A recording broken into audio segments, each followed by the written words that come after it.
Good evening.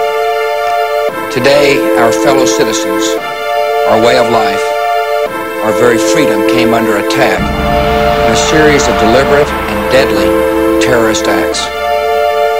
The victims were in airplanes or in their offices, secretaries, businessmen and women, military and federal workers, moms and dads, friends and neighbors.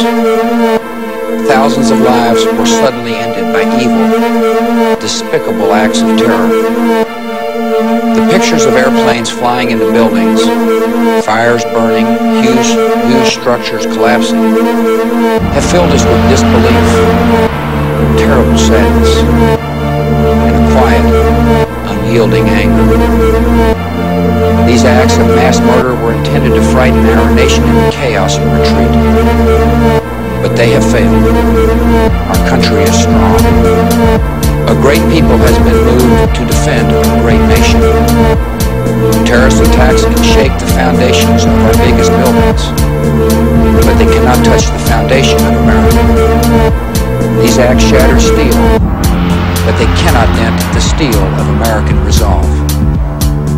America was targeted for attack because we're the brightest beacon for freedom and opportunity in the world. And no one will keep that light from shining. Today our nation saw evil, the very worst of human nature, and we responded with the best of America. With the daring of our rescue workers, with the caring for strangers and neighbors who came to give blood and help in any way they could. Immediately following the first attack, I implemented our government's emergency response plans. Our military is powerful, and it's prepared. Our emergency teams are working in New York City and Washington, D.C. to help with local rescue efforts. Our first priority is to get help to those who have been injured and to take every precaution to protect our citizens at home and around the world from further attacks. The functions of our government continue without interruption. Federal agencies in Washington, which had to be evacuated today, are reopening for essential personnel tonight and will be open for business tomorrow.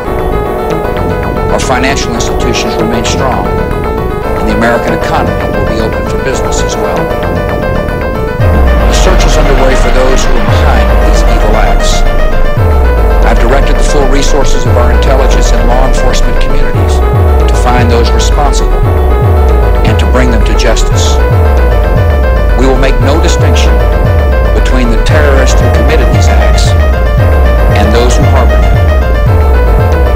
I appreciate so very much the members of Congress who have joined me in strongly condemning these attacks. And on behalf of the American people, I thank the many world leaders who have called to offer their condolences and assistance. America and our friends and allies join with all those who want peace and security in the world. And we stand together to win the war against terrorism. Tonight I ask for your prayers for all those who grieve, for the children whose worlds have been shattered, for all whose sense of safety and security has been threatened. And I pray they will be comforted by a power greater than any of us, spoken through the ages in Psalm 23. Even though I walk through the valley of the shadow of death, I fear no evil, for you are with me. This is a day when all Americans from every walk of life unite in our resolve for justice and peace. America has stood down enemies before, and we will do so this time. None of us will ever forget this day, yet we go forward to defend freedom and all that is good and just in our world. Thank you. Good night, and God bless America.